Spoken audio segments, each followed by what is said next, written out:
Good morning from London. I'm Anna Edwards alongside Guy Johnson and Valerie Tytel. We're an hour away from the opening trade. Here's what you need to know. US and European stock futures are in the green after the Fed cuts rates. 2 further reductions are penciled in for this year, but Chair Jay Powell warns there's no risk-free path. Next up, the Bank of England. The MPC is expected to hold rates steady, but slow down the pace of quantitative tightening to ease concerns about bond market supply.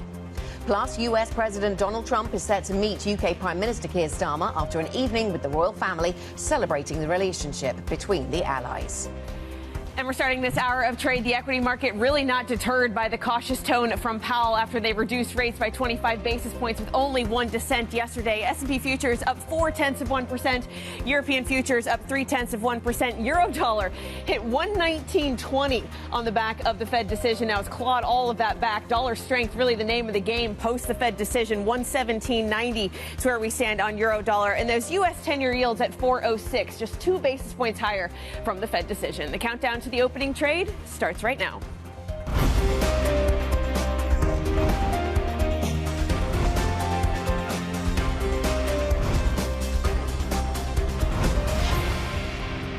think you could think of this in a way as a risk management cut, because if you look at the SEP, actually the projections for growth this year and next actually ticked up just a little bit. And inflation and unemployment didn't really move one. So what's different now? What's different now is that you see a very different picture of the risks to the labor market. I feel like I've seen this movie before. Oh, yeah, it was last year. That was when I saw it. A rinse and repeat story from Jay Powell yesterday. You could argue last year we were focused on the labour market. There were rate cuts. Then those rate cuts got walked back. Yesterday, the Federal Reserve cut rates, raised its outlook for inflation, raised its outlook for growth, and lowered its outlook for unemployment. That screams a series of rate cuts, doesn't it? Risk management, Val. Risk management cuts and really just no sense of urgency from the Fed chair in the press conference. Really, the market was hoping for some solid guidance when it came to October, maybe some comments on the pace of rate cuts to come to aid the labor market. And he did not strike that tone. And we did see those 2-year yields move higher during the course of the press conference. He was asked about whether the committee discussed a 50 basis point rate reduction. He said there was little support for a jumbo rate cut. And I thought it was very telling. He said, you tend to do those things at a time when policy is out of place and you need to move quickly. That is not at all how I feel at the moment. So it's really, to me, telling that the arguments from Christopher Waller, who said the labor market was flashing red and needing some urgent cuts, really hasn't made its way into the consensus at the Federal Reserve. Yeah, and on the one hand, there were plenty of references to that reassessment of the labour market, the fact there are now 900,000 more, fewer jobs were created up to the year to ending March. There were references to that, and that justifies why they're pivoting towards more of a focus on labour. But maybe they needed to underscore the independence as well, and the fact that they didn't have more dissent, and the fact that they aren't in a hurry to move. Perhaps that tells us something useful about independence, because he didn't want to talk about independence. Maybe he just wants it to come through in their actions. Do you think Waller gets the job now? Don't know. Doesn't feel like it, does it? If you want to get the job, maybe you dissent. Stephen Myron's looking for the job. Yeah, there you go. I was going to say maybe Stephen Myron's dot, as it just showed on screen there, was way, way below everybody else's. Absolutely. He's not only wanting 50 basis points at yesterday's decision, but he wants 2 more 50 basis point rate reductions into the end of the year. But it was very interesting to see that he was the only dissenter. Where was Waller? Where was Bowman? They weren't raising their hands, calling for this sense of urgency. Did we get over our skis in terms of what we priced in post-Jackson Hole, I think is the question. Yes, he's delivered a rate cut. Yes, he's signalling more to come. But it doesn't feel like this is the start of a clearly defined, as you say, Val, urgent rate-cutting cycle. Meeting by meeting, case by case, data point by data point. Stop-start. We've seen this as well in the past. The Fed is finding it difficult to manage the unknowns at the moment. And it's treading cautiously. We're not quite in the dark, smoke-filled room or whatever it was, bumping into things. But we still don't feel like we're far away from it. There isn't the visibility the Fed needs. And you just have to look at the dispersion of the dots in 2026 to get a sense of how Fed officials don't really know where the economy is going. And so, nor do a lot of other people, I'm sure. Should we talk about the Bank of England? We are looking ahead to the Bank of England. They're going to be out with their rate decision today. No expectation that we get another cut for the Bank of England. The August one was hard enough to get to. But what what we will get, what we are expecting to get at least, is a bit of a change in the pace of quantitative tightening. So they've been running down the assets on the balance sheet, but they're going to do it a little more slowly. So it's been 100 billion pounds a year. Now it's going to be down to 70 billion. And the idea here is that you stop creating quite so much supply or stop competing with official supply at the longer end. And that's the argument for doing this. So that could end up being the focus if we don't get any more interesting things to talk about when it comes to interest rates. Although whether we get any more cuts at all on interest rates will be an interesting discussion point. Yeah, the market isn't pricing another one until spring of next year. It's totally set when it comes to the views of economists that there is no move on policy rates today. QT going to be the focus, as you mentioned. The market consensus is for a 70 billion reduction, so from 100 to 70 billion. But I think it will be telling, you know, the language around this. They're going to release a statement, I hope, in telling their decision, and whether it just reflects some sort of nervousness about the long end of the gilt market. Absolutely. That's what to watch out for from the Bank of England a little bit later on. An event, yes. A big event, we'll see whether or not that turns out to be the case. It does feel as if the market's got a pretty good handle on what is happening here. Let's talk about what happened at Windsor yesterday. So the fun bit's over now. Yes. So we've Can we still show the pictures, though? Just an excuse to show the pictures. We can just sit here quietly for 30 seconds while everyone just looks at the pictures. Nice dinner. Because this is TV. White tie, fantastic. Great stuff. The room looked incredible. Everybody's happy. Really nice evening. You get a sleepover at Windsor as well, just to throw into the mix too. I wonder how late they stood up. Oh, yeah. Well, they were drinking port from 1945 in honour of the 45th president. Is that the right stat? Wow, yeah. OK. So the fun stuff's over. Now we get down to business, and that is where Lizzie Burden takes over. She's down at Windsor and is going to walk us through what we saw last night, what was on the menu, what were they drinking, and what happens today. Lizzie. Look, I don't know if a sleepover is quite the royal term for this. They were eating organic Norfolk chicken. They were washing it down with a specially made cocktail, a transatlantic whiskey sour. And now, having been wined and dined, the focus turns from pageantry to business. And we hope, Keir Starmer hopes, that they'll open their wallets, all of these Wall Street and Silicon Valley bosses who were gathered round the table, along with the President, the First Lady, the King and Queen. So we heard from the King talking about Trump needing to join Britain in defending Ukraine and the environment as well. But for Starmer, the focus is on business. He's expecting £150 billion of investment to be announced by the US across this visit overall. That would be a record. The team expects that to create 7,600 jobs. And really, Britain in desperate need of this growth. But what isn't likely to come up here is the Middle East, because we know from the Times of London's reporting that Starmer's intending to recognise Palestine as a state, but he's intending to wait until the weekend. So after Trump has departed, the hope being, of course, to avoid a diplomatic incident, but before the UN General Assembly meeting in New York next week. It could still dominate the press conference. President Trump previously has said that doing so would reward Hamas. And the other issue that could come up at the press conference, of course, is Jeffrey Epstein, the reason that Keir Starmer lost his UK ambassador to Washington. So we'll keep an eye on that press conference later. It could be pretty awkward. It could be. It might go quite well, though. We're waiting to watch and see what happens. Lizzie, thank you very much indeed. Our UK correspondent joining us from Windsor. It's really interesting. You read the US papers, and they talk about Starmer being a kind of Trump whisperer. They talk about the fact that he kind of has the ability that other European leaders struggle to deliver at the moment, to get his message across and not create waves with Trump and not cause problems. Like, this press conference is going to be delicate. But at the moment, there is this sense that the Starmer-Trump relationship, despite massive ideological differences, is actually fairly stable. I heard one analyst recently just talking about how, you know, Trump likes winners, and Starmer did a year ago have a, you know, a really, he still has a really massive majority, and he had a lot of influence, and you know, he's riding the crest of a wave. Doesn't feel like that in UK politics right now, given all of the challenges that he's been facing. But maybe that hasn't cut through with the White House. But it will be interesting if he wades into UK politics. I think that might be a time, but it's harder for Keir Starmer to sort of bite his tongue. Are we going to be seeing more of Melania today in her outfits? Did you see her hat yesterday? She's staying. She stays, very wide-brimmed. Yeah. Didn't want anyone coming close to her. No. Yeah. She's got the coat, she's got the big hat. She's dressed for the weather, definitely, in terms of what we're seeing here. But she stays, I think. She doesn't go. So Trump, the president, is going to Chequers. I don't think she is. I think she's got other things. I think she's doing some sort of... She's meeting scout leaders or something. I don't know, maybe that was yesterday. little woggle, maybe. Clearly on your radar. Anyway, we'll see what comes up. Nicola Mai, PIMCO's sovereign credit analyst, is going to be joining us shortly. We'll talk about the Fed. David Rees, Schroders Global Economics Head. We'll talk about the Fed. We'll talk about the Bank of England. We'll talk maybe about what's happening in France today. Big strike.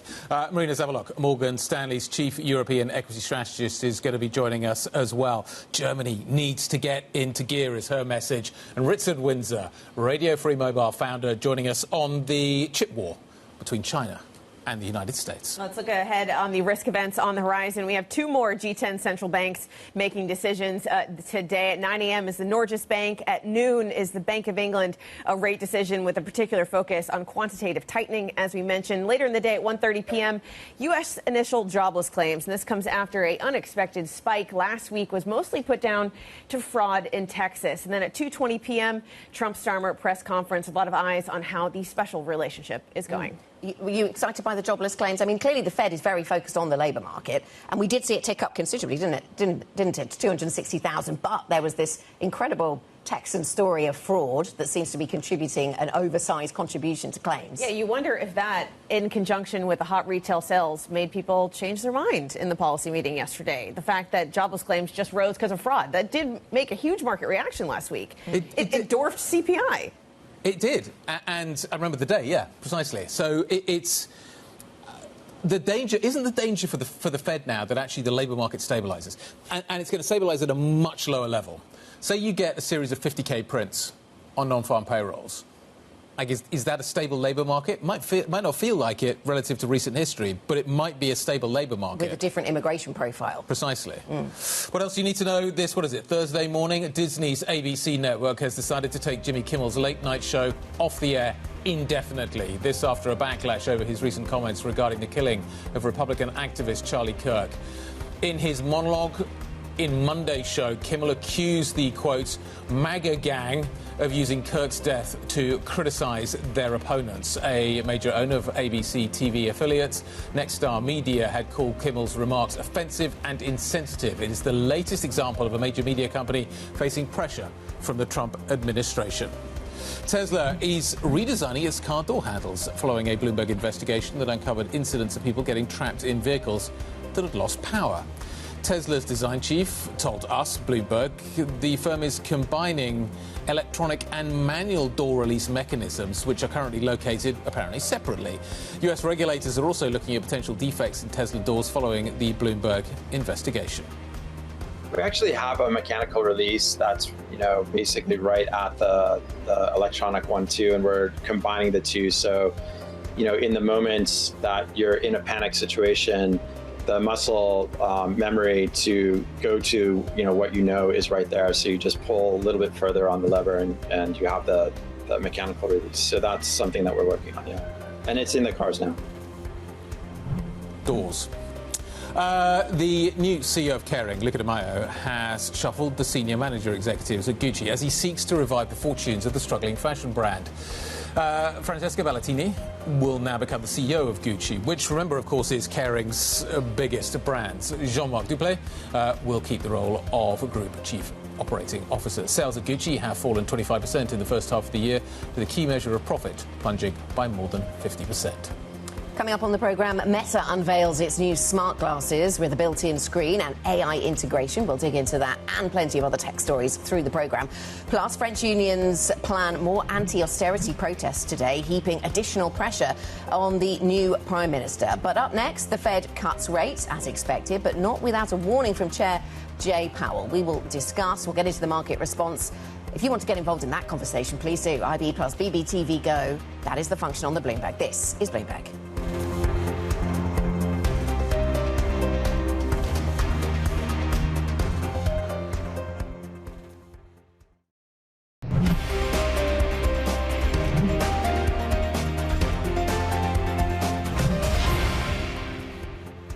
There wasn't widespread support at all for a 50 basis point cut today. I think we've done very large rate hikes and very large rate cuts in the last 5 years, and you tend to do those at a time when you feel that policy is out of place and needs to move quickly to a new place. That's not at all what I feel certainly now. I feel like our policy has been doing the right thing so far this year. Federal Reserve Chair Jay Powell. Let's talk about the markets, how the markets responded to yesterday's decision and press conference. Valerie, for anybody who missed it, I mean, yields went down, then they went up, and they ended up pretty much where they started. So take us through the market reaction. Yeah, exactly. If you wanted to see some drama, it was just in the moments where he took the stand and began speaking. But really, the market's kind of erased, at least the bond market has erased all of the volatility of yesterday. Two-year yields are essentially trading flat to where they were before the decision. The dollar is stronger. Equity markets are higher, but essentially there really wasn't the juice that the market really wanted. There wasn't the sense of urgency to cut rates that would really keep the bond market rallying. And when it came to their dot plot, all of the market attention on how the dispersion in the dots, not only in this year, but also in the following year, just reflects a lot of maybe discord among the Fed, or the fact they're not necessarily all on the same page on where the economy is going, where inflation is going, and where the labor market is going. But Stephen Moran's dot way out there. He is not only wanting a 50 basis point rate reduction at yesterday's meeting, he wants 2 more into the end of the year. But interesting to see, we didn't see Chris Waller dissent. He dissented at the meeting previously. And to me, that maybe shows that the main dove that we were focused on isn't necessarily having that sense of urgency either. But if we move on and talk about what Powell said about the dual mandate, he said, yes, they're in tension. It is unusual, but the labor market has softened, so the case there for a persistent inflation outbreak is less, and we should move in the direction of neutral. The question still remains, is there eventually going to be urgency in getting to that neutral stance? And where is that neutral stance? Val, great setup. Thank you very much indeed. Nicola Mai, sovereign credit analyst at PIMCO, joins us now. What's PIMCO's take? What did we see last night? I think it was a pretty balanced meeting. I think Powell rightly recognized the downside risks to the labor market and indicated more cuts than what was expected before. Now, what was interesting is that the growth revisions were up, the inflation revisions were up, the unemployment revisions were down, yet the dots moved lower. Okay, that's the conundrum everybody's trying to figure out this morning. Why are we in this situation?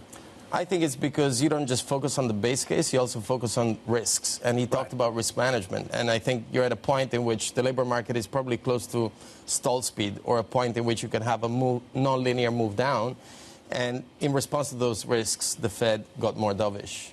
And so what does the bond market do with that? What does PIMCO do with that information, Nicola? Because, as we just discussed, they went on a long journey to nowhere yesterday, it seems, bond yields. Well, I think that more cuts are coming. We expect 2 more by the end of the year. We think that the inflation hump will ultimately prove temporary, and we think rates are headed to neutral. So we like bonds here. We like duration. So that's almost. Did you see the Fed then as justifying the market pricing that was going into the meeting in terms of bond markets and the number of cuts they were pricing? Well, in a way, it validated it. I think it was fairly balanced, as I said, because it was a Fed that basically wants to get policy back to neutral. But one case for bonds, in my mind, is that if you have downside macro risk, you can fall well below that. And if you have a shift in the board towards a more dovish, more dovish members, that can also further the case for cuts. Nicola, you mentioned that the labor market is looking like it's entering stall speed. Can you just paint out what exactly that looks like in terms of the monthly payroll number? What is stall speed to you? Well, it's an ill-defined concept, if you will. But essentially, you get to a point where corporates are getting pressure on their margins. Tariff hikes are obviously hitting. At the moment, they're absorbing a lot of those tariff hikes in their margins. And at some point, they may get to the point where they need to shed jobs to keep profitability. So I think, breaking that stall speed could mean negative payroll prints, which is not the base case, but it's a clear risk. So do you think that there is a risk that, as Powell mentioned yesterday, that the weakness in the labor market dents the inflation narrative and totally maybe wipes it off the picture? Well, I think the inflation hump will happen, probably, because more and more of the tariffs will be passed on. But I think as you look through the hump, yes, I think there is a risk that if the economy weakens meaningfully, you could even fall below target with a 12 to 18-month horizon. And I think that's the risk that the Fed will be managing. Just be specific on Val's question.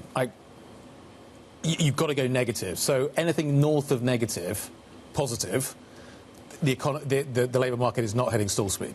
Is that the right way of saying it? Again, I think if you're in the 50,000 labour market number, you're at a pace, given the fallen immigration, where the unemployment can remain broadly stable. If you get close to zero or negative, I think you're at the point where you get a meaningful rise in unemployment, and that's where where the Fed would get more concerned. You were referencing the way that a lot of the tariff costs are being taken on margins, and that seems to be the observation a lot of people are making. I feel like we got a new word for transitory yesterday. It was short-lived.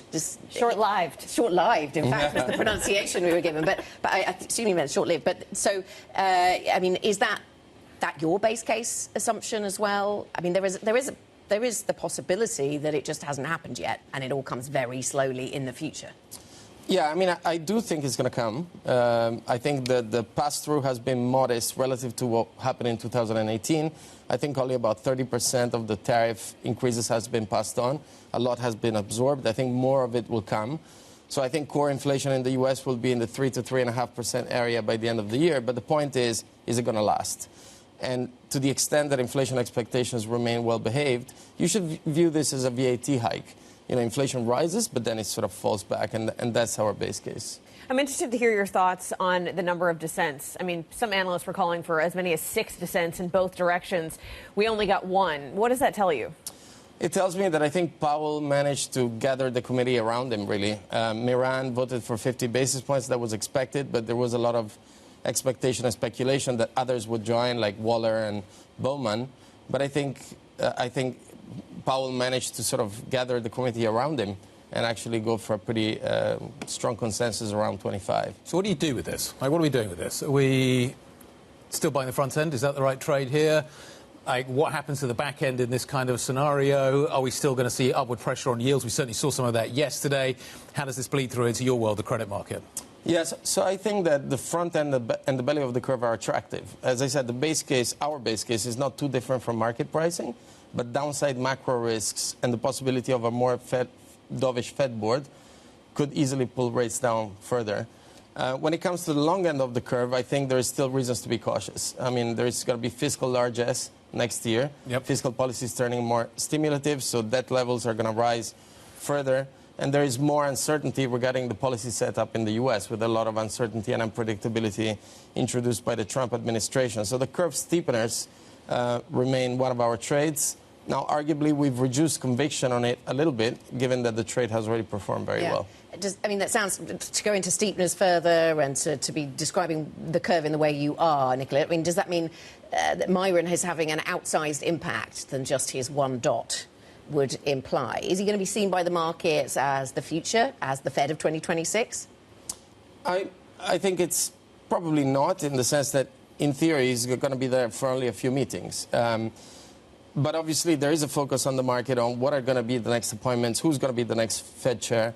And there is a possibility that the board is going to shift in a dovish direction, and you have to take that into account. OK, Nicola, thank you very much. Nicola Mai, sovereign credit analyst at PIMCO. It is 7:26 here in London. Coming up on the programme, Donald Trump's UK visit continues. It moves from the pomp and ceremony of Windsor to politics today and further deals. The president preparing to hold talks with the Prime Minister, Keir Starmer. They are on their way from Windsor. They're going to be arriving at Chequers a little bit later on today, and the conversations will continue, or move on rather, to investments in the United Kingdom and to deals between the two countries. So there's plenty to focus in on there. After the exercise in flattery that we saw yesterday, we will see whether the UK gets any dividends from that. More on the pomp and politics next. This is Bloomberg.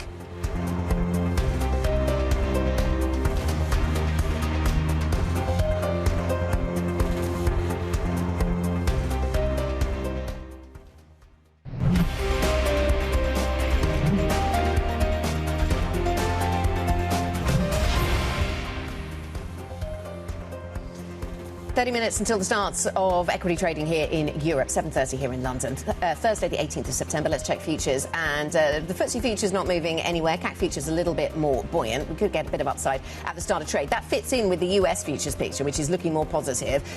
US markets of various stripes were a little confused with what to do with the Fed yesterday. We did see US equities close a little bit weaker, but set to bounce today. So E-minis up by 0.3%, NASDAQ futures up by 0.5%. Val, you know, it was a cut after all, and so the market may be choosing to focus on that. Yeah, I like what you mentioned there about assets being buoyant. You got the equity market being buoyant, Treasury markets feeling buoyant, the dollar feeling buoyant. Doesn't feel like the European fixed income, at least, is feeling that kind of positivity. We're having yields flat across the German curve at the moment. We do have a lot of catalysts to consider. We have the Norges Bank rate decision at 9 a.m., the Bank of England coming at noon, and jobless claims later this afternoon out of the U.S. Absolutely. We'll look forward to all of that in just a moment. Let's focus on the fun stuff for now, though. Donald Trump's UK state visit will move from royal spectacle today to politics, with Keir Starmer set to host the president at Chequers, which is the Prime Minister's country estate. US and UK officials have said they expect to roll out economic deals worth billions of dollars to coincide with the visit. The president spoke about the bond between the two countries during his speech at the state banquet, which was hosted last night by King Charles. His Majesty spoke eloquently about the bond which inspired Sir Winston Churchill, and the bust is in the Oval Office right now, the beautiful bust of Winston Churchill, to coin the phrase special relationship. But seen from American eyes, the word special does not begin to do it justice. Lizzie Burton, our UK correspondent at Windsor Castle. Lizzie, the highlights of the King's speech, the highlights of dinner last night. Well, we heard from the King as well, of course. He told the President, "We are kin," in response to this flattery on the other way from the President as well, and talking about how Donald Trump seems to have a fondness for British soil. It makes for nice golf courses. You had around the table the biggest bosses of Silicon Valley and Wall Street, the likes of Apple's Tim Cook, back around the table notably, Citigroup's Jane Fraser, Nvidia's Jensen Huang, Blackstone's Steve Schwarzman. And so today the hope will be that that soft power turns into hard cash when it comes to those business deals that you were talking about, Guy. Lots of investment on the table today, but also a turn to geopolitics when it comes to Keir Starmer. Lizzie, take us through the agenda today. Well, so we are going to see the President moving from here, Windsor Castle, over to Chequers, the Prime Minister's country estate. You'll also see those tech bosses going as well for the meeting. And if yesterday was about pageantry, as I say, today it turns to being about business. £150 billion worth of investment into the UK is what Starmer's team is saying we can expect. The lion's share, notably, of that capital coming from Blackstone. And by the way, Val, I know that you have been interested in what the US is getting back from this. So there are lots of investments actually going the other way as well. You're going to see £22 billion worth of investment from GSK going into the US for R&D when it comes to that, and then commitments as well from BP and Sage. So they're the business side of the arrangement. There's also geopolitics, and the King asking Trump to defend Ukraine as well as the environment. It was notable, actually, that he should stray a little from the traditional restraint shown by a monarch when it comes to matters of politics and geopolitics. But the King, of course, isn't the late Queen Elizabeth II.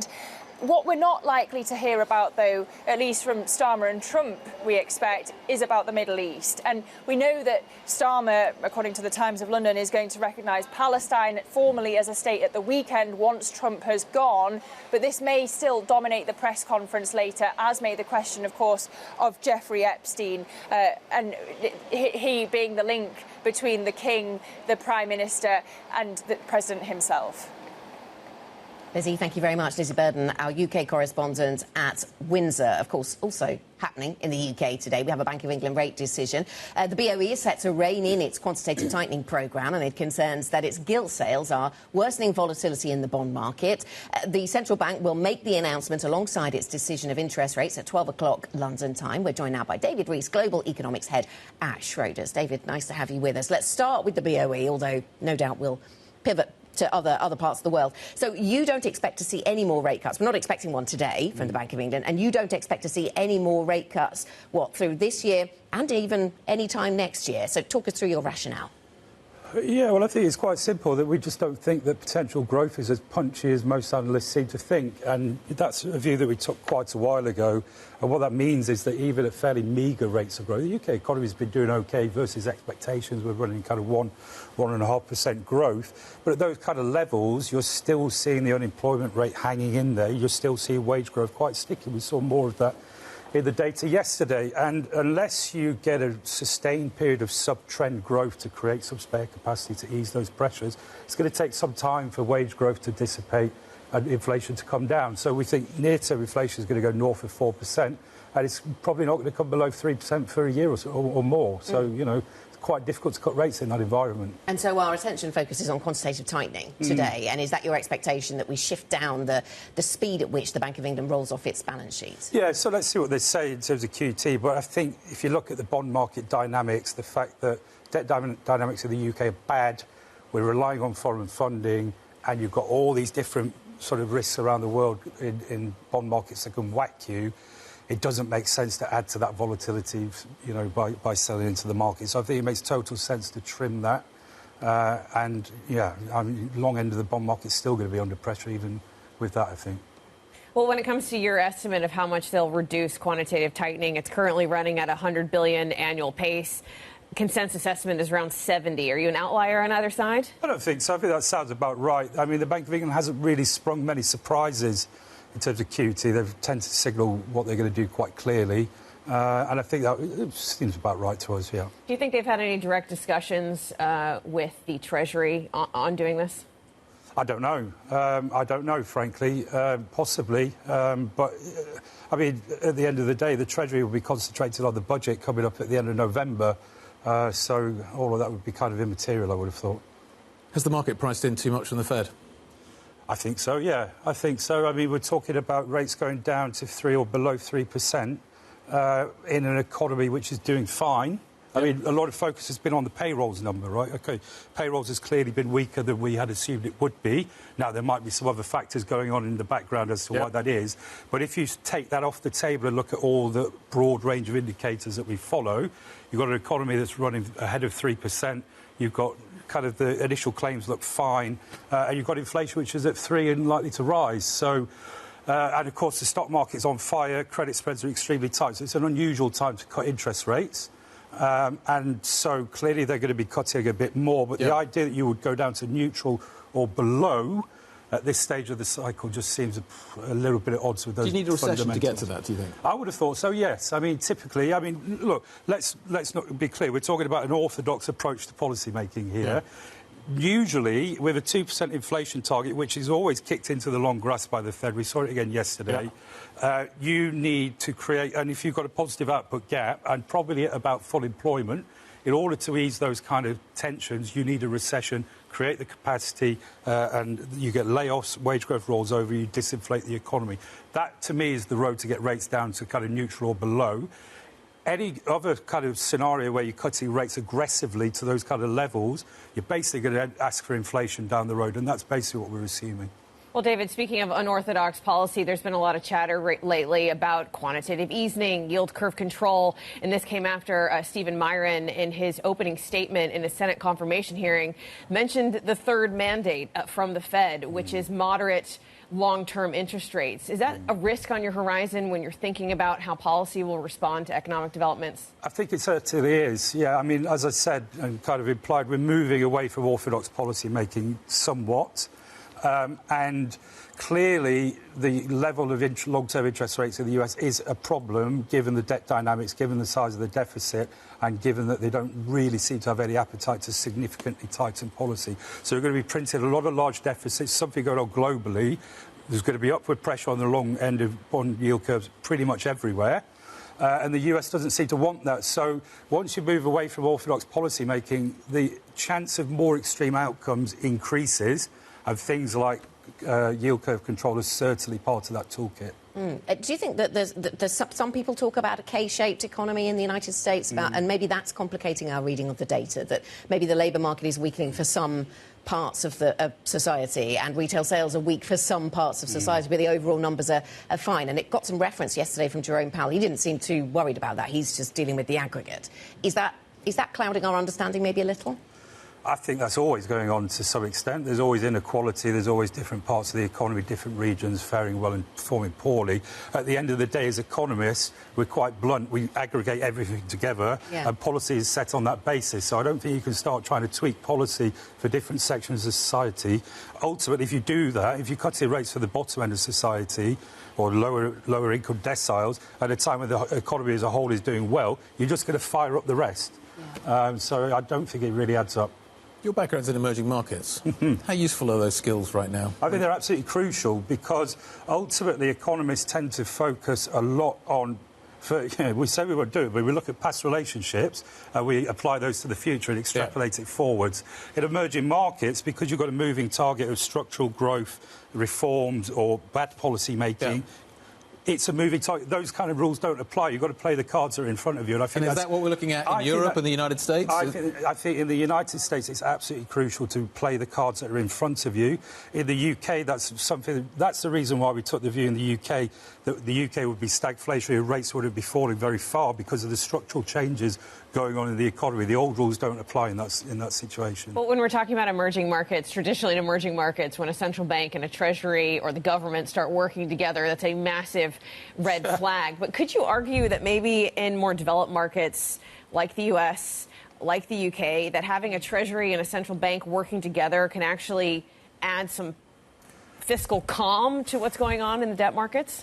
Well, it can. I mean, look, everyone's reference point for that is post-GFC, which was a massive financial crisis, deflationary bust. It made sense for those institutions to work together to manage the situation. But we're no longer in that kind of scenario now, right? We're in certainly in the US, a booming economy, capacity pressures, worries about inflation becoming ingrained. It doesn't make sense to try and suppress yields in that environment because you're just asking for long-term inflation problems. All right, thanks for joining us. That was David Rees, the global economics head at Schroders. Guy? OK, let's talk about fashion, my favourite subject. Of course, Kering's new CEO, fresh from the car sector, Luca Di Maio, is shaking up Gucci's leadership. We'll talk about that and all your other stocks that you need to be watching. Watches could be on the move as well. If you've seen the latest Swiss export data, we'll focus on that as well. This is Bloomberg.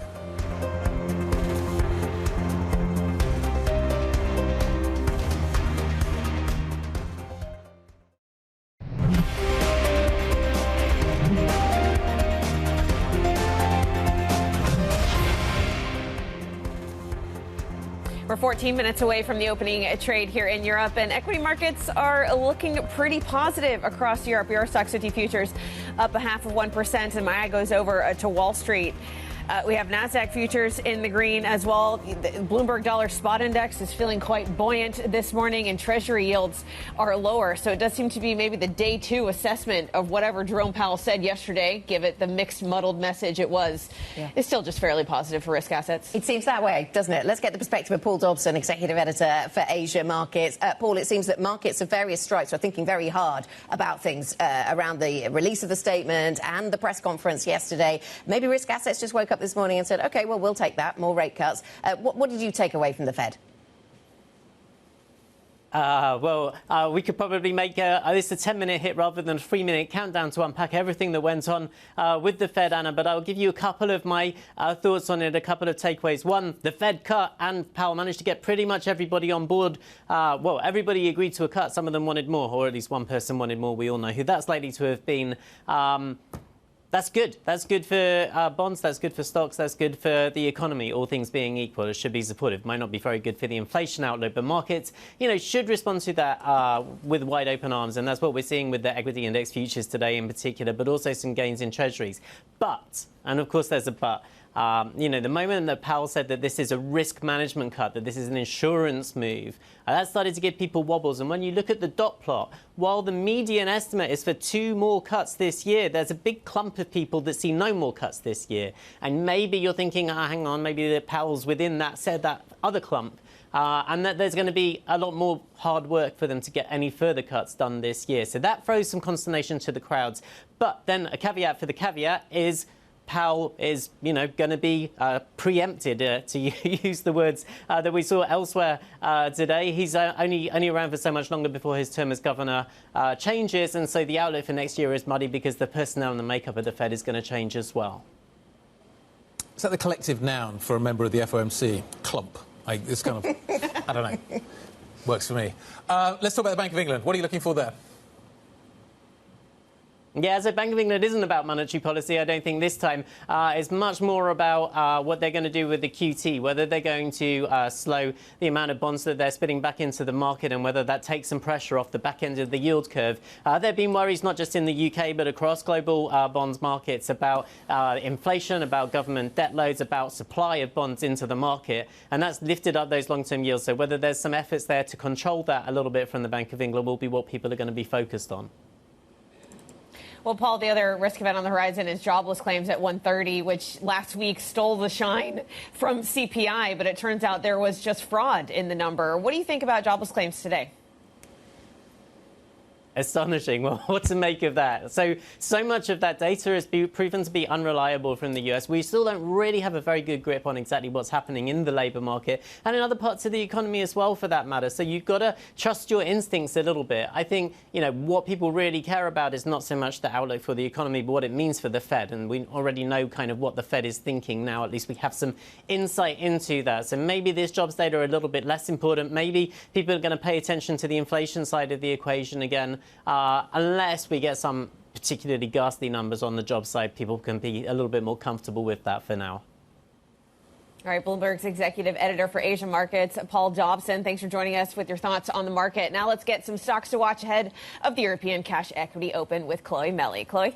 Good morning, Valerie. Let's start with Kering today because the new CEO has been very, very busy. Luca De Meo started just this Monday, and he's already reshuffled the top ranks at Gucci and appointed a new CEO. Gucci is obviously the biggest brand at Kering, and the turnaround there is really crucial because there's been so much sales weakness, as we can see here, over the last couple of years. Kering has actually been outperforming its peers a little bit, and that is because there has been some expectations of a recovery being underway, and also hopes that the man that managed to turn around Renault could also maybe work his magic in that same way at Kering as well. So we'll see how the market reacts to those really big and fast decisions that Luca De Meo is making in his first week on the job.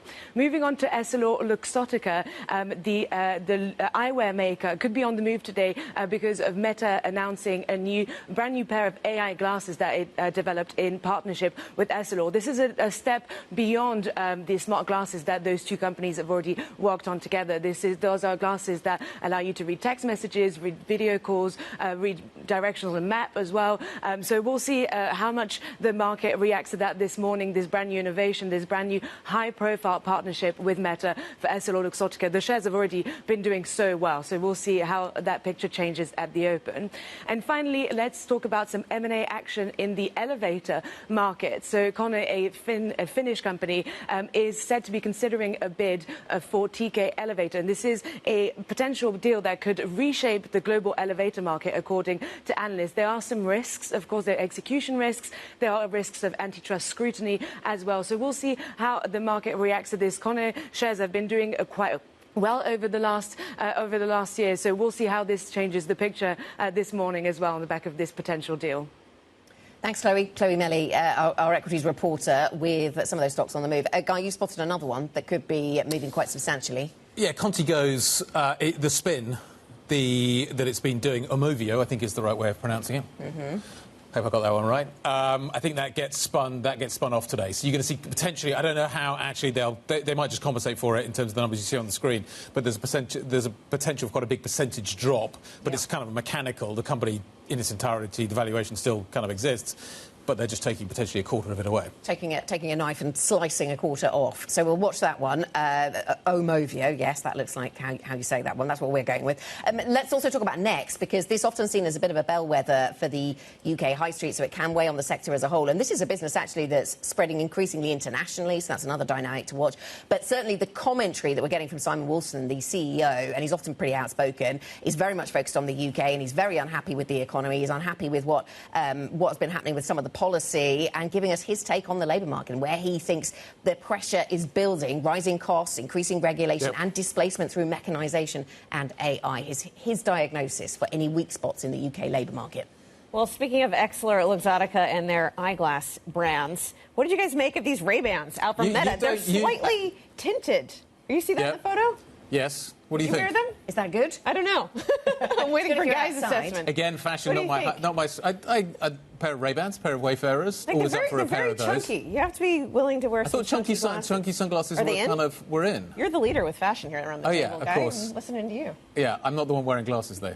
Would Anna wear them? Would I wear them? Well, not on set. Probably. I wouldn't be able to see the I just think it's brilliant. You don't need, but you're not going to need the auto cue anymore. I was trying to think about this morning. Just wear a pair of glasses. Basically, all of this. Can I have it on the inside of my glasses? Well, precisely.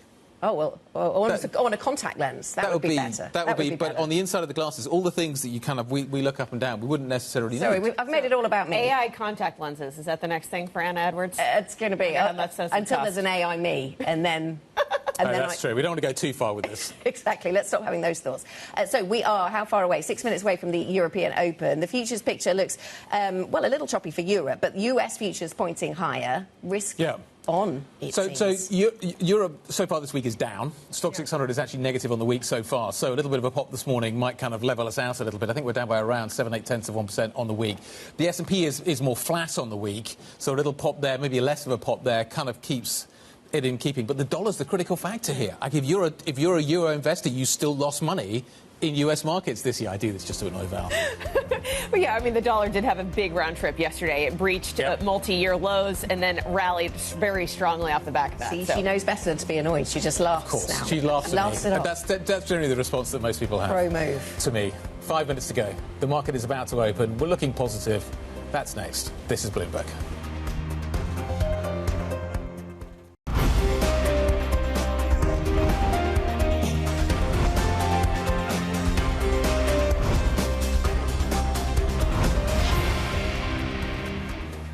Thursday morning, good morning. A couple of minutes to go until the market opens here in Europe. Just a moment, therefore, to look at the live shot coming from Windsor. The Union Jack sitting alongside the American flag at Windsor. The dinner last night looked like a lot of fun.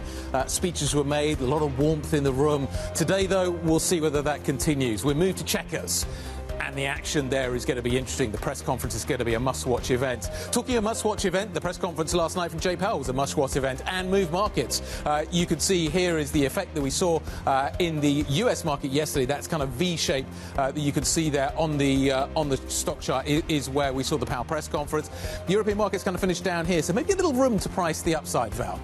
Yeah, that's what we're seeing in the futures picture. Fairly green across the screen this morning. Euro Stoxx 50 up 0.6%. We have the FTSE 100 futures lagging behind, up less than 0.1%. And DAX futures out of the gate strong as well, up 0.6%. It still is a negative week overall for European equity markets, but maybe this will erase some of those declines. Anna. Let's talk about some of the stocks that are in focus then for us this morning, Valerie. And Next is certainly going to be one of those. And that puts the UK retail sector in focus as well. The CEO talking about anemic UK economic growth coming in the second half of the year and expecting slower sales as a result of that. Continental in the auto parts space, they're spinning off, in fact, their parts supplier, Omovio, on the Frankfurt Stock Exchange. That takes place today. So it's a bit of a mathematical thing that they're cutting a part of the business out. And so that's something to watch for. That stock, Continental, could be weaker as a result or just drop mechanically as a result. And we have a new Gucci CEO, Bellatini. RBC saying he has a good record, but we'll watch Kering as a result, Guy. Absolutely. We'll keep an eye on all of those single stocks. Does a Fed rate cut help European equities? We're about to find out. Part of the narrative certainly will be coming from the other side of the Atlantic today. Let's take a look at the numbers. There's a few single stocks that we are going to focus on. FTSE 100 absolutely flat as a pancake as we get going here in Europe. You've got the IBEX, though, up by 0.7%. Very strong performance coming through from Spain this morning. We'll get to the bottom of that in just a moment. Stock 600 up by 0.2%. We'll wait for the CAC to arrive, see what it delivers in just a moment. The DAX, obviously the auto sector with Conti is going to be in focus as well this morning. The FTSE 100 is dealing with Next this morning, which is expected to be soft. We'll see whether it actually is in a moment. But there you go. CAC Current up by around 0.5%. We'll watch Kering in that market too. So a positive start for European equities.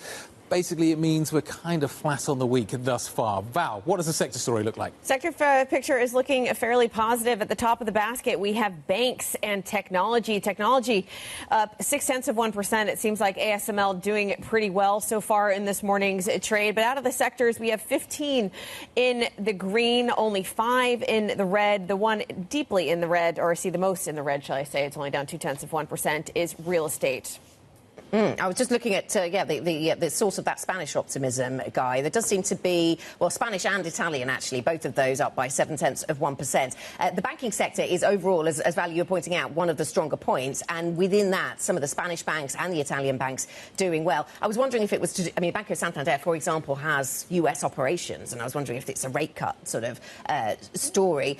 But then the Italian banks, which have little less exposure to the US, also up strongly. So it seems to be just a risk-on move in the banking sector, pushing up those sort of maybe more volatile markets at the periphery. That seems to be one of the reasons there. Technology also doing pretty well. Most sectors in the green. Yeah, so technology is doing well. Infineon in the German markets tracking up by around nearly 2% this morning. You've seen a very strong performance out of Chinese tech overnight once again. We'll talk to Richard Windsor in just a moment about that story. But as you say, banks on the front foot. Does seem as if you are continuing to see some weakness in some of the consumer-facing stock stories, though. Zalando is weak this morning. I wonder whether that's a read across out of the next story this morning that we are seeing. But on the upside, in terms of the points that you're getting out of the market this morning, SML, Schneider, Siemens are the top three gainers. The AI trade seems to be well represented in the European story this morning. So a fairly positive open. Let's see if our guest around the table thinks that can continue into the rest of the year. Joining us now is Marina Zavalok, the Chief European Equity Strategist at Morgan Stanley. How are you feeling about European equities heading into year end? Our view has been that European equities would trade in the summer choppy sideways. Our view into year end is that we continue choppy sideways, maybe a little bit skewed choppy sideways up, led by especially the banks. And you mentioned you just came back from a trip from Berlin. European equity picture has a lot to do with the defense trade, the industrial spending, the infrastructure investment that's coming out of Germany. Are you more or less positive on that after your trip? More positive on the defense side. So I think now you're going to see a lot of earnings upgrades in the defense sector. We're getting much needed detail around that defense spending, where exactly it's going to go.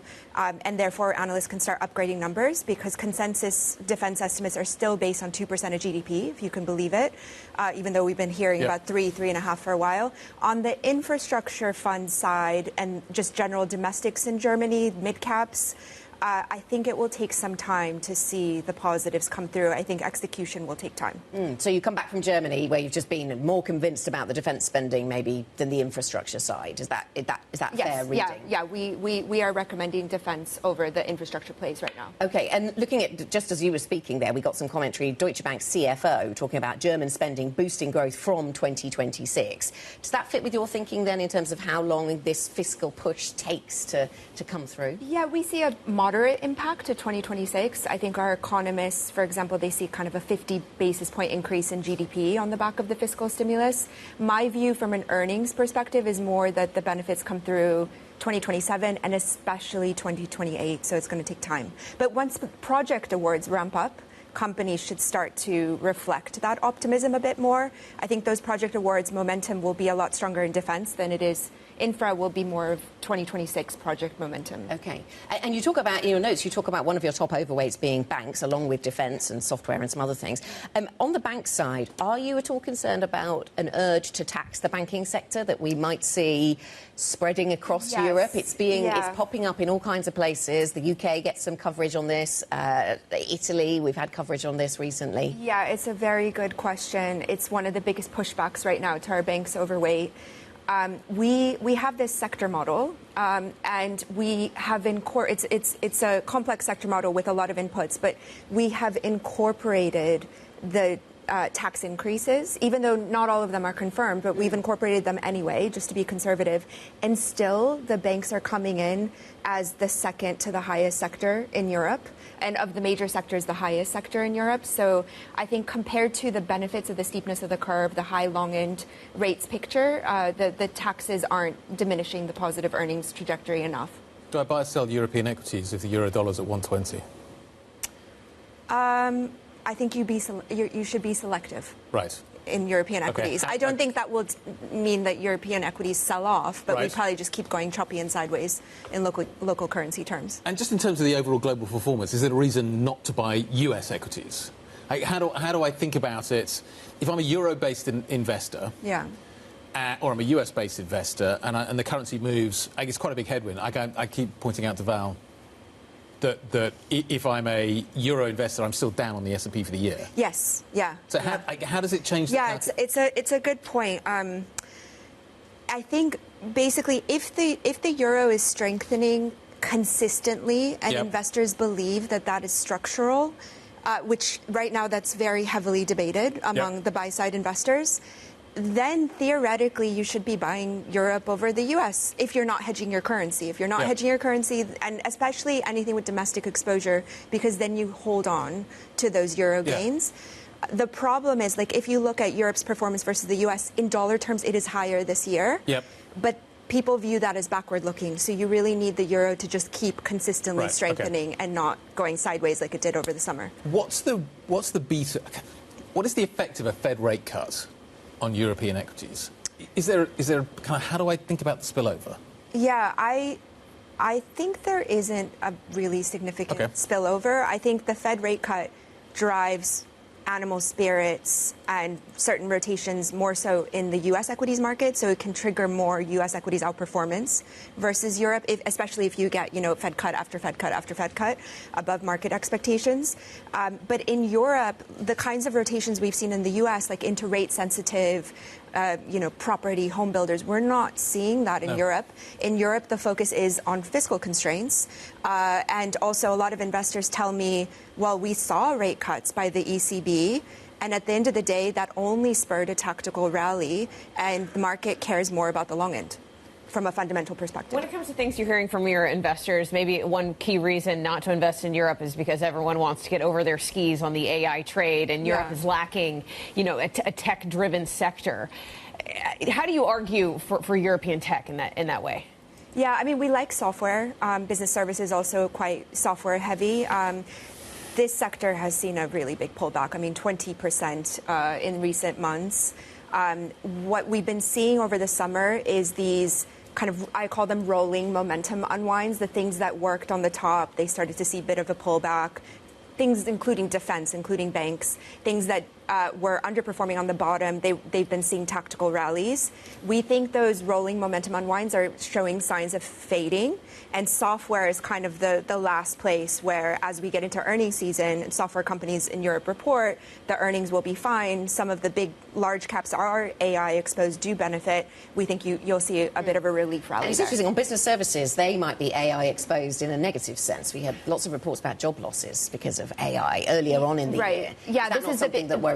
This is the big debate, is whether or not Europe's software, business services software exposure is disrupted. Pockets of business services like staffing, for example, we do think is disrupted by AI, but the larger cap, kind of more software proxy names, we think they're much less disrupted than the market is pricing. Can I ask you about the UK as well? We've got Next out this morning with some numbers, and the stock's down 5%, and some commentary from the CEO there talking about weaknesses in the UK economy, and that's sort of weighing in there.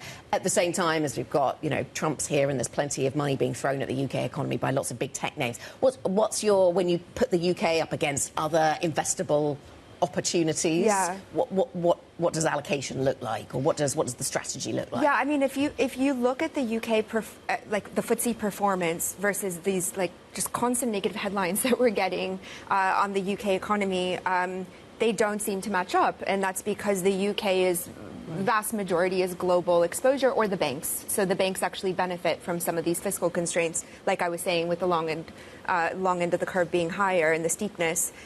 So in our model, the UK overall is above average compared to Europe, and that's driven, number one, by UK banks, which are all over the top of our model, and number two, by just select IDEO-type stories that are more global in nature. So there's select pharma, there's select business services, there's tobacco in the UK that's doing really well.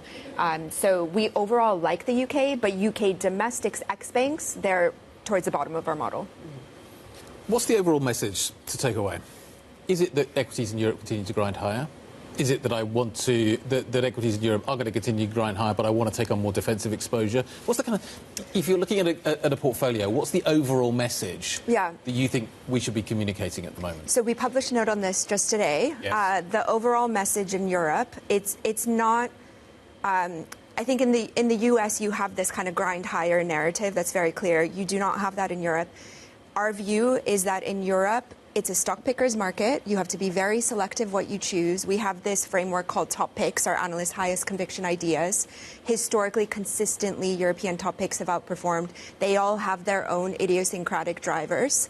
And we would look at a portfolio like that, being very selective at the stock level, and then you can consistently outperform the index and have great returns, but you have to avoid some of the kind of pockets of tariff exposure, cyclical exposure, right. Some of the China competition exposure that Europe has a lot of as well. Great to see you. Interesting note. Thank you very much indeed for bringing this to us this morning. Marina Zavalock, the Chief European Equity Strategist. That rolled off the tongue a little too easily. At Morgan Stanley. Let's talk about the core six this morning. What are we seeing? This is the picture. As you can see, generally reasonably well bid. Tech on the front foot. Actually, pharmaceutical stocks are coming back. There's more positive news emerging for Novo. It is tracking higher. Nestlé continues to have a tough time. Chloe Melly, what do you got? Good morning, Guy. Let's start with Next today. Next shares are taking a little bit of a beating this morning after it reported earnings. So the earnings were actually quite good, the profit beat estimates. But what the market is really focusing on is that Next said that the sales growth in the second half of the year would be lower than the first half of the year. And the CEO noted in particular that there was a lot of weakness in the UK, and that is because the business tax rises that we saw this year have really impacted consumer spending. And as a result of that, Next is down. This is also a bellwether for the UK retail sector, so whatever happens for Next is usually very important for the rest of that sector, so let's definitely keep an eye on that going forward. Moving on to Puma. Puma is also down. So yesterday the stock rallied quite a bit because of reports that Authentic Brands and CVC were considering a stake in that company. There was also some press speculation earlier this week about Adidas potentially considering a bid, and that really drove the shares in the last couple of days. But then today's a sort of reversal, as maybe the market is reappraising the likelihood of those deals actually happening. Moving on to Connor. So Connor is up this morning in Finland on the back of reports that it is considering a bid for TK Elevator, one of its rivals. This is a deal that could potentially reshape the elevator market, according to some analysts. There are some execution risks, analysts have also said, but it seems that the market is very enthusiastic about this potential deal for Connor, and we are up 3.7%. And finally, let's add on Continental. It's Continental's first day of trading today after the spin-off of the parts supplier Aumovio, and it was expected that that would lead to a massive drop in the shares, and we can see that happening this morning. We're down almost 22% for Conti. Thanks very much. Thanks, Chloe. Chloe Melly with a look at some of those big movers, including Continental, for the reasons she described. Coming up then, we'll focus in on another of the stories that Chloe just mentioned. Fashion retailer Next warning of slowing sales growth in the UK. More on the company's latest earnings results. We'll talk retail. This is Bloomberg.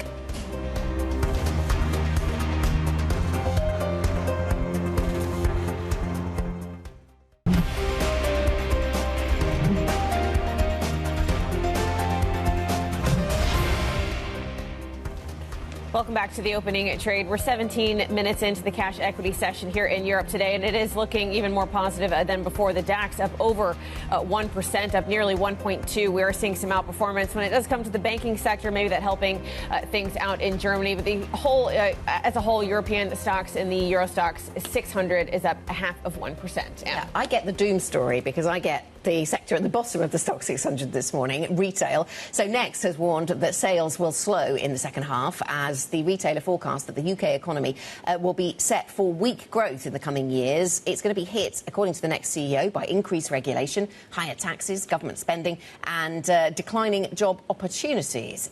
Let's bring in Jennifer Keir, our global business reporter. So Jennifer, this stock often watched really closely. So what's the explanation? Is this... he's anticipating some real weakness in the UK economy, even though the economy has actually done better than had been anticipated, at least, in the first half. Yeah, so I think he means in the future. So I just got off the phone with CEO Simon Wolfson. He was saying that this weakness in the UK economy, anemic was the word that he used, that's set to play out over the long term. So it's going to be gradual rather than, quote, what he said is a cliff edge. That weakness in the second half is more to do with the comparison with the first half. There are two reasons why the first half outperformed analyst expectations. Number one, it was due to favourable weather, and number two, it was due to weakness at a major competitor i.e. M&S, because of that disruptive cyber attack. So Next was really able to benefit from that, which means that there's this big discrepancy between the first half and the second half. So there's about a 5 percentage point difference in terms of full price sales for Next in the second half. But in the future, yes, certainly his comments about the UK economy, not as optimistic as hoped. Is that sentiment echoed by any other big retailers? Is this in some way going to become a flashing red signal to the government that some of their policies aren't working as they intended? Yeah, I think that's why the market has reacted so negatively, because Next is seen as, bellwether for UK retailers more broadly, and certainly some of the concerns that Next is raising, including higher taxation, regulation, weakening consumer sentiment, weakening employment, is something that we've seen other retailers echo across the board. So certainly they'll be looking at the upcoming budget for signs that, that's going to play out. And does this fit with what we heard from Primark? Sorry? Does this fit with what we heard from Primark a few days back? Well, exactly. Listen, all retailers are concerned about this. It just goes to show that even discount retailers are really set to benefit from people kind of trading down. Even they're concerned about the broader UK economy. We'll leave it there. Jeffrey Creary, thank you very much indeed. Bloomberg's global business reporter. Quick look at Continental out of Germany this morning. So the spin-off has happened. The stock is reacting. In some ways, this is a mechanical process. It looks very kind of grim on the screen in front of you. But investors obviously are taking their share of the new business, Aumovio, that is being spun out. And this is just a kind of mechanical process as we split these two businesses off, the spinco going off its own separate way. But Conti is down by 21%. I actually saw more negative calls on this, so maybe it's actually possible that once you add it all back up again, that the stock is not doing quite as badly as it looks and could actually be higher. Let's stay within the auto space and figure out what is happening with Tesla having to redesign its door handles. Following a Bloomberg investigation that uncovered incidents of people getting trapped in their cars. The car had lost power and they couldn't get out. Tesla's design chief telling us they've now combined the electronic and the manual door release mechanism. You have to pull a bit harder, basically. They were currently located in separate locations, and now they're going to be basically moved back together. US regulators are looking at potential defects in Tesla doors following this Bloomberg investigation.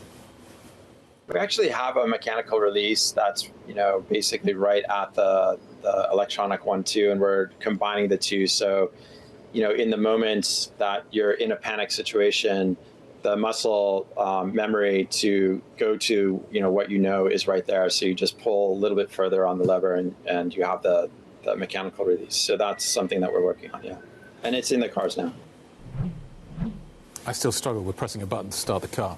Keys always seem to work really well. Bloomberg Asia transport reporter Danny Lee joining us now. So, Danny, what is Tesla saying about the doors? The regulators are now paying attention. We're getting queries from customers as well. What's been the feedback? Well, you heard it from Tesla's longtime design chief, Franz von Wolthausen. I think the idea is that they're trying to get ahead of some of the regulatory scrutiny that has emerged, but also particularly the fact that this Bloomberg investigation highlighted how there were some genuine questions around how you exit or escape from a Tesla EV in an emergency situation. And so this revelation from this interview with Matt Miller and about just how they may address some of the changes is an interesting development. But this change is not something that has kind of swayed the stock. This is a stock as well that has gone up in 7 straight sessions. So there's not a lot there to concern investors, but maybe something that Tesla is just trying to look at in the large and just trying to get ahead of what could be something that could be causing them more questions down the road. Danny, so as cars are more electrical and, slightly less mechanical, do we expect regulators to weigh in on what kind of backup systems need to be in place?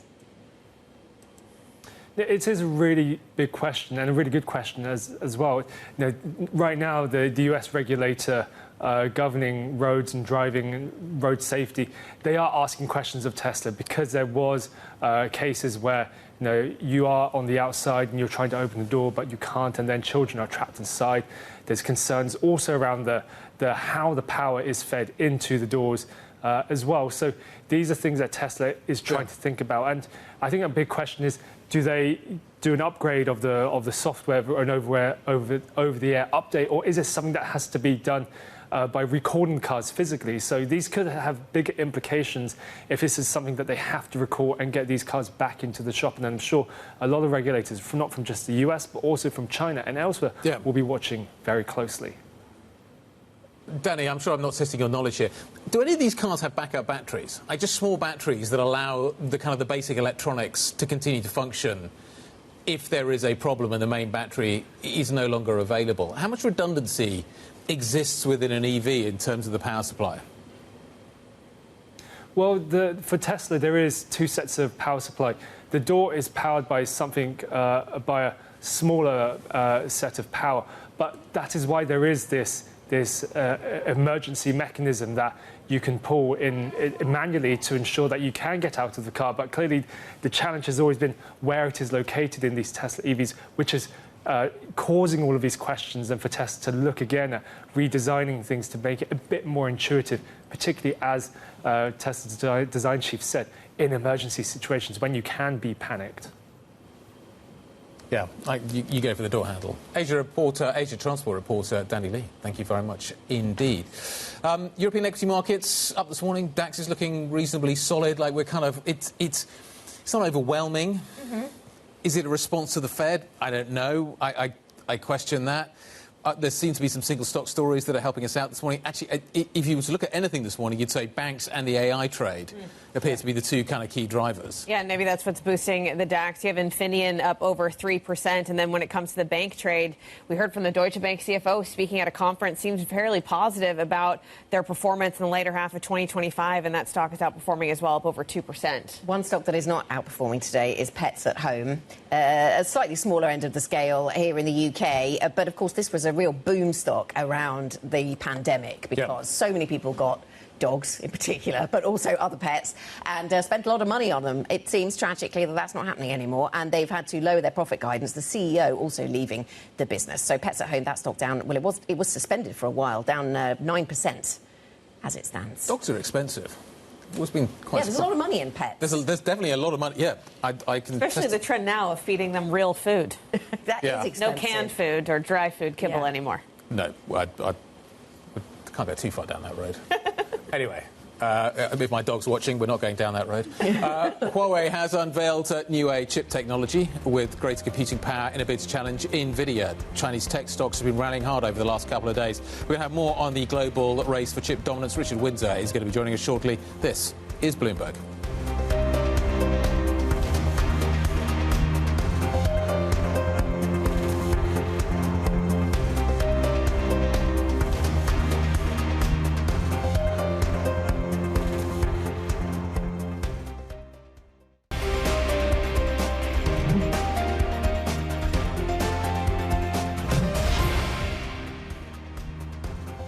Welcome back to the opening trade. We're 30 minutes into today's cash equity session here in Europe, and it is looking fairly positive. We got the large European benchmark, the Eurostoxx 600, up 0.5%. Some outperformance when it comes to Germany, with the DAX up nearly 1.2%. There is some strength in the banking sector today, also some strength in some of those tech names leading to gains in Germany. We do have the laggard being the FTSE 100, just up less than 0.2% this morning. We did have some disappointing results out from Next. The CEO actually calling the growth prospects in the UK anemic. So that is the main reason for the FTSE 100 underperforming in this session. Guy?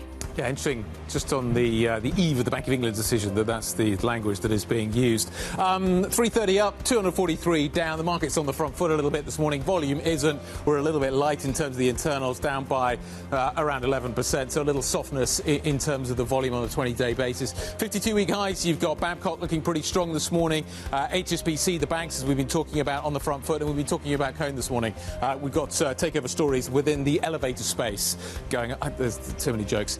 3.72% to the upside on that stock. There are some 52-week downs, though, that you need to be watching out for this morning. There's a few kind of familiar names beginning to crop up in this space. So let's take a look at what we're watching there. You have, I'm hoping it's going to appear. It might not. So I'm going to try and now remember which ones we were talking about. Obviously, we've been watching Conti this morning. That's a slightly different story. Anyway, what else do you need to know this morning? I'm assuming they're not going to appear. Anna, over to you. Yeah, let's dive into some of the other stories then that we need to cover, shall we? In the absence of those, Guy, let's get to the Fed conversation. Fed Chair Jerome Powell rallied a deeply divided committee of policymakers behind an interest rate cut. The quarter-point reduction, the first of the year, came after a significant slowdown in jobs growth and an unprecedented push by the White House for much lower rates. French unions are leading widespread anti-austerity protests today. The demonstrations raising the pressure on newly appointed Prime Minister Sébastien Lecornu as he struggles to find allies to piece together a budget. And Huawei has unveiled new AI chip technology with greater computing power in a bid to challenge Nvidia's dominance.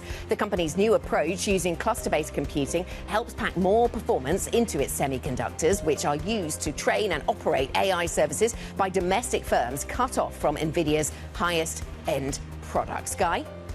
OK, let's talk about what we are talking about from a Chinese perspective in a little bit more detail. Despite the sharp drop today, Chinese tech stocks definitely up on the week. It comes as AI-fueled buying and regulatory ban on Nvidia's latest chip, boosting prospects for domestic rivals. We're joined now by Richard Winder, founder and owner of Radio Free Mobile.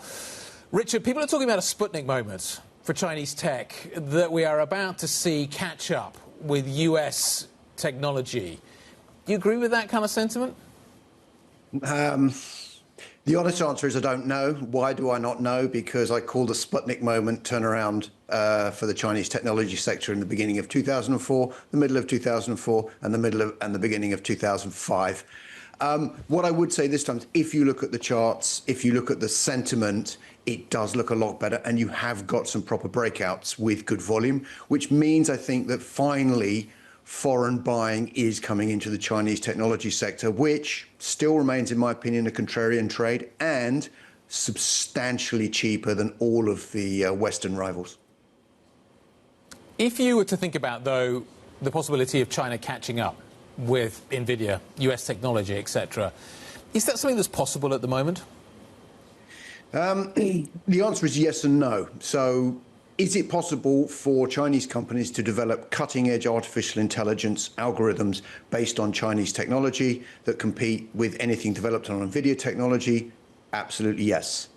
However, they cannot do it economically. Now, what that means is that any Chinese AI that competes with an American AI will be more expensive to develop and more expensive to operate. And that is where we see the significant difference. And the reason for that is because China is stuck at the 7-nanometer manufacturing process for semiconductor chips, and it can't go any further.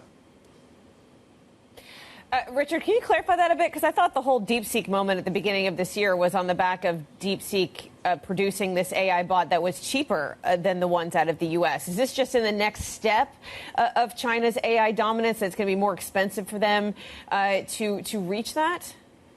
Yeah, good question, Valerie. What really happened was, so DeepSeek used a whole load of brand new innovations that no one had bothered to use before.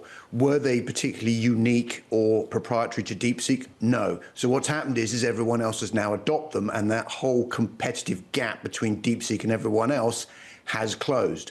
So what it comes down to now is that Chinese technology will be trained and operated on chips made at 7 nanometers, and everyone else overseas will be trained on chips at 3 nanometers, 2 nanometers, 1.8 nanometers, and below. What that means is they will be much, much cheaper and more economic to train and operate. And that is where the difference, I think, is going to be made.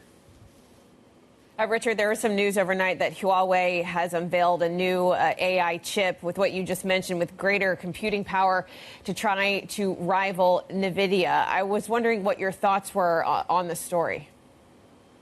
Yes, obviously, what Huawei has released will be better performance than its previous generation. It'll probably have a much larger die.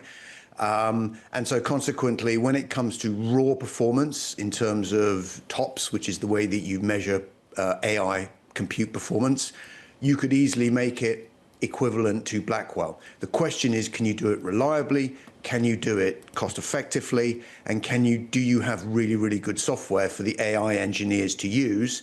And on all of those fronts, I would argue that even with this latest chip, Huawei has still a long way to go. And when it comes to the economics, they're not going to close the gap unless they can get access to cutting-edge semiconductor manufacturing.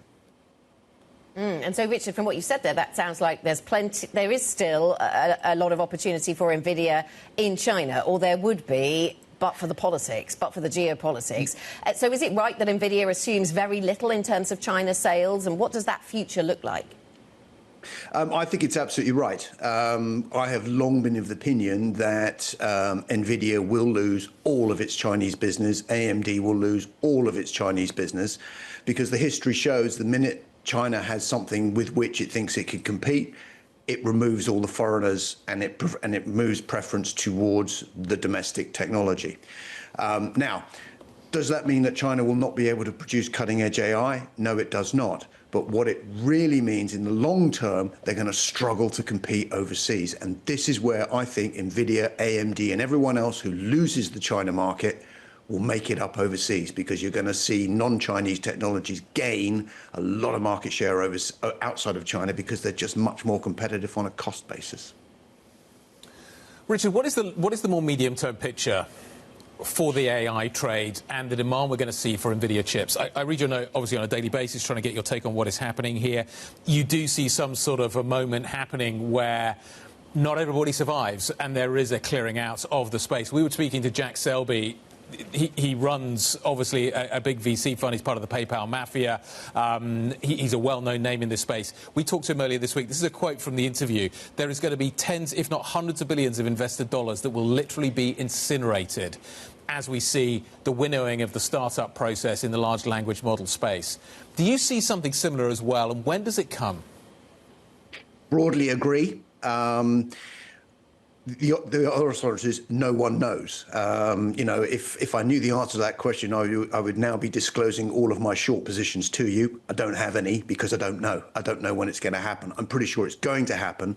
But the thing to bear in mind is a lot of comparisons are being made between the AI bubble and the internet bubble of 2000. Now, my opinion will be is there will be a correction, but it won't be nearly as bad as it was back then, because are we overbuilding data centers? Absolutely, yes.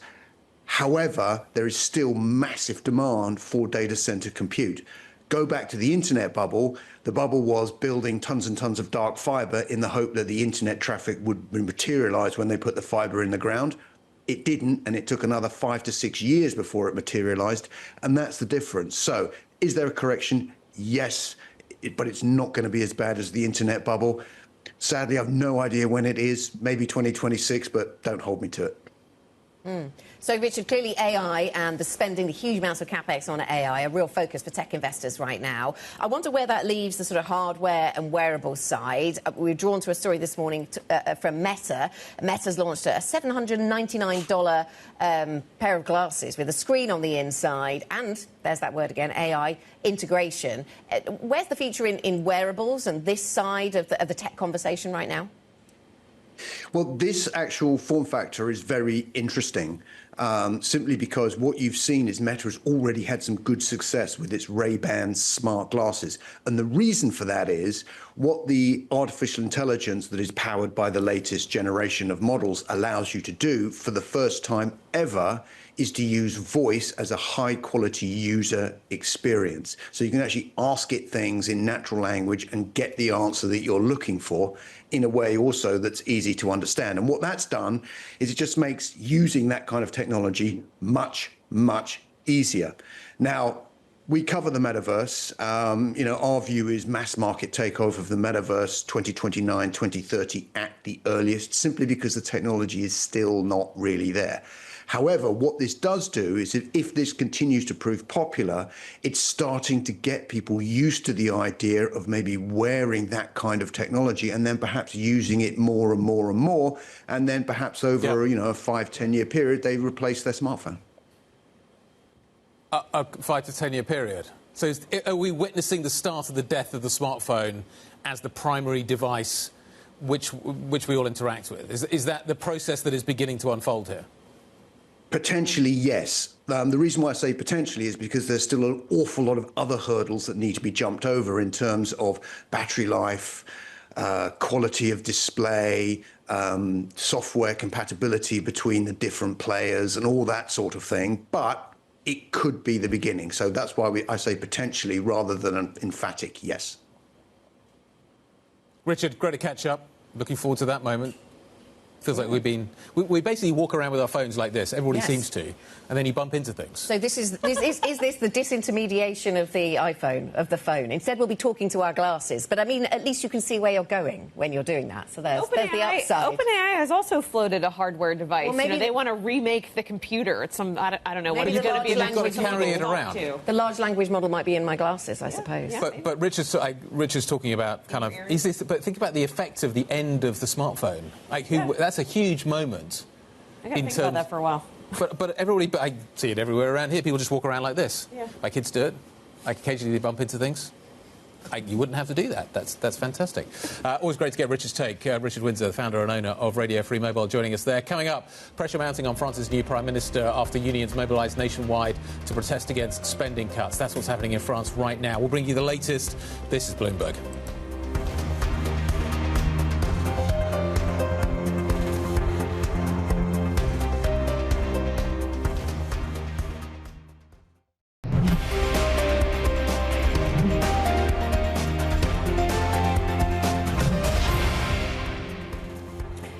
Welcome back to the opening trade. We're 46 minutes in today's cash equity session here in Europe. We are near session highs when it comes to European equities. Euro Stoxx 600 up nearly 0.6%. And over on Wall Street, S&P futures up 0.6% as well. Session highs for equities. We're also looking at a Treasury rally continuing as well. 10-year yields are down 4 basis points. All of that being buoyant, but the dollar has seemed to have reversed just slightly in the last hour of trade, now trading back to flat on the day. Something else that is continuing is President Trump's visit to the United Kingdom. Last night, King Charles emphasised the long-standing bonds between the two countries, capping a day of pageantry designed to strengthen a UK and US alliance, which endures economic and security headwinds. Our countries have the closest defence, security and intelligence relationship ever known. In 2 world wars, we fought together to defeat the forces of tyranny. Today, as tyranny once again threatens Europe, we and our allies stand together in support of Ukraine to deter aggression and secure peace. President Trump nods along to those words from the King. Bloomberg's Lizzie Burden is in Windsor for us. Lizzie, talk us through some of the highlights then from the state banquet, the King's speech that we heard there. We also heard from President Trump, of course. All the lavish details, I have to say, were the highlights. Anna, the tiaras, the white tie. You had the menu of chicken and specially made cocktails, the transatlantic whiskey sour, and the guest list, of course. Not just the royal family and the President and First Lady, but the biggest names of Wall Street and Silicon Valley as well. The likes of Apple's Tim Cook back around the table, notably. Jensen Huang of NVIDIA, Jane Fraser of Citigroup, all there today put that investment into the UK. Now, you heard there the speech from the King.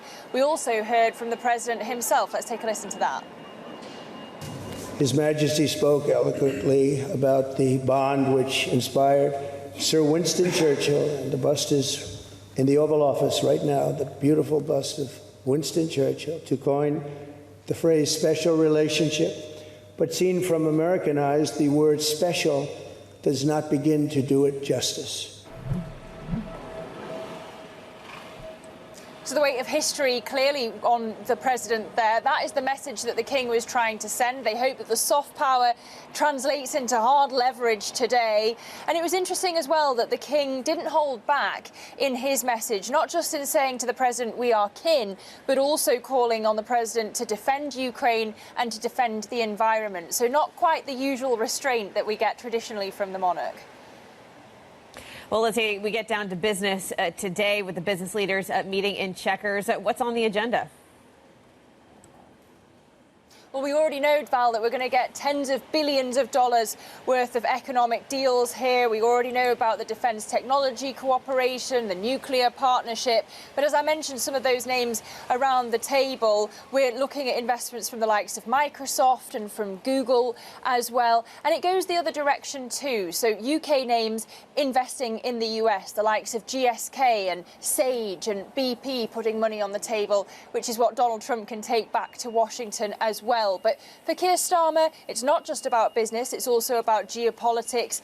And we're expecting him to follow up on what the King was pushing Donald Trump to do, defend Ukraine. But what we're not expecting is for him to raise the issue of the Middle East, Palestine. And the Times reporting last night that over the weekend, Keir Starmer is going to formally recognise Palestine as a state if Israel doesn't agree to a ceasefire. That would be incredibly contentious with the president, who, of course, has said that it marks a reward for Hamas, but clearly they're trying to put it after Trump has left to avoid any sort of diplomatic incident while the state visit is ongoing. Lizzie, thank you very much indeed. Bloomberg's UK correspondent Lizzie Burden joining us from Windsor. Let's turn our attention to what is happening on the other side of the Channel. France is bracing for a fresh wave of mass protests today. Major labour organisations have called on members to join marches as a sure force against spending cuts, which they say amount to, quote, unprecedented brutality. We're joined now by our Paris bureau chief, Alan Katz. Alan, how will these protests that we're going to see today and what they represent shape the new Prime Minister Lecornu's prospects of getting a deal done and getting a budget delivered?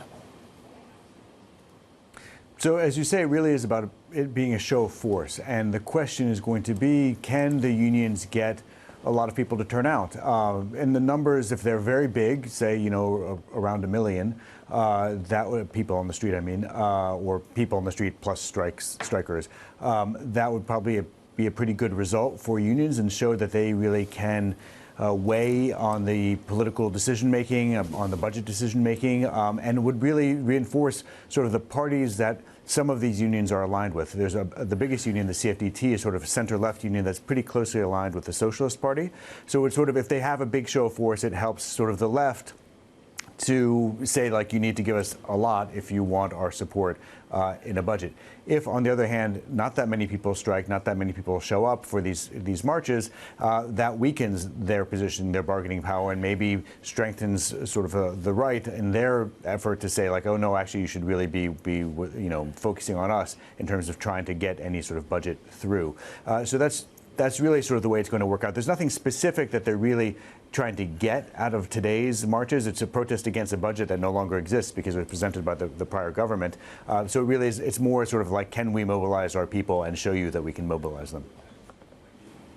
Alan, so is it really less about the numbers that show up today and more about perhaps those striking and those opposed to this fiscal consolidation having a straight message? I mean, yes, they have a message, which is that we want less of what François Bayrou, the prior prime minister, proposed, which was big budget cuts and some tax increases to try to really reduce the deficit pretty sharply between 2025 and 2026. And but there's no budget proposal on the table at the moment other than this prior one, which again, as I said, was the previous government's. And so there's not. Unlike some protests in France, which are against specific measures, you might recall, you know, when there was a push to when France raised the retirement age from 62 to 64, that created months of protests in the streets, and those were specifically against that specific plan. This one is a little bit more diffuse because it's against sort of budget austerity, but since there's no budget austerity specifically, you know, being discussed at the moment, it doesn't. They have fewer sort of specific aims that they're going for.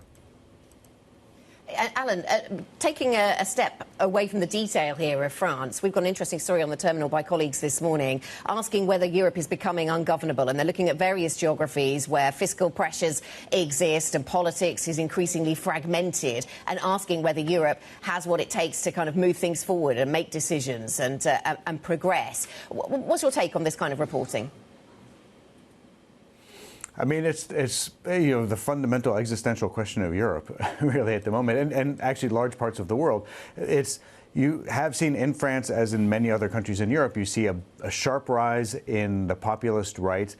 You see a lot of people who have really, I'd say, lost faith, or certainly lost some faith in democratic institutions. And the question becomes, okay, well, how do you respond to that? And you know, people like to point out, you know, this is we're on our 5th prime minister in 2 years. In France, but France is not the only place that's having either serious trouble getting through budgets or trying to sort of figure out how they're going to govern. You have issues in Spain, you have issues in the UK with the rise of Nigel Farage's party. You have issues in Poland, which seem to have pulled back from a populist towards a more centrist government, but then elected a populist president, even if he has less power than the prime minister does there. So it really is this. It's a very difficult road that that Europe has to go down to try to create a sense of belief in institutions that it had 10, 20, or 30 years ago that really seems to have fallen away. And that's what the story describes and discusses.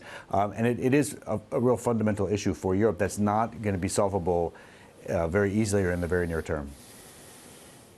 Alan, always great to catch up. Thank you very much indeed.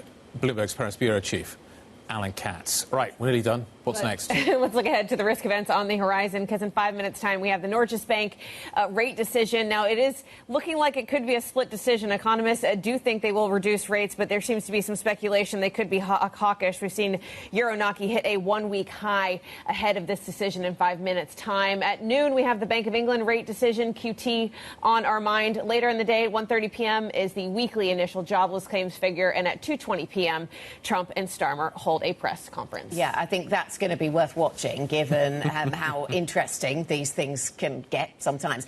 In terms of the data picture, though, Val, I mean, clearly the Fed is extremely focused on the labour market, and we get another weekly snapshot of the labour market today. Although the limitations of this data set quite kind of incredible, given last week's were sent higher, moved markets, and it was all to do with some fraud in one particular state in Texas. Yeah, I think it just adds to the narrative of whether we can trust this data, not just the data from the BLS, but the weekly jobless claims figures. There has always been some fraud in these numbers, but last week, big market reaction on the back of it. Do you think that's why Powell's being so cautious at the moment, in some ways? We know that there's weakness in the labour. Maybe just we don't know what's going on here, because the data aren't giving us a clear enough picture as to what the real underlying picture looks like in America. You've got immigration, you've got what's happening with the fraud picture. There's so much going on. And maybe he needs that kind of clarity before sounding a bit more urgent on the rate-cutting cycle. Right. That is it for this programme. That is it for the opening trade. The Pulse is up next, of course. 8:56 here in London. European equity markets certainly on the front foot. US futures also pointing higher a day after the Fed. This is Bloomberg.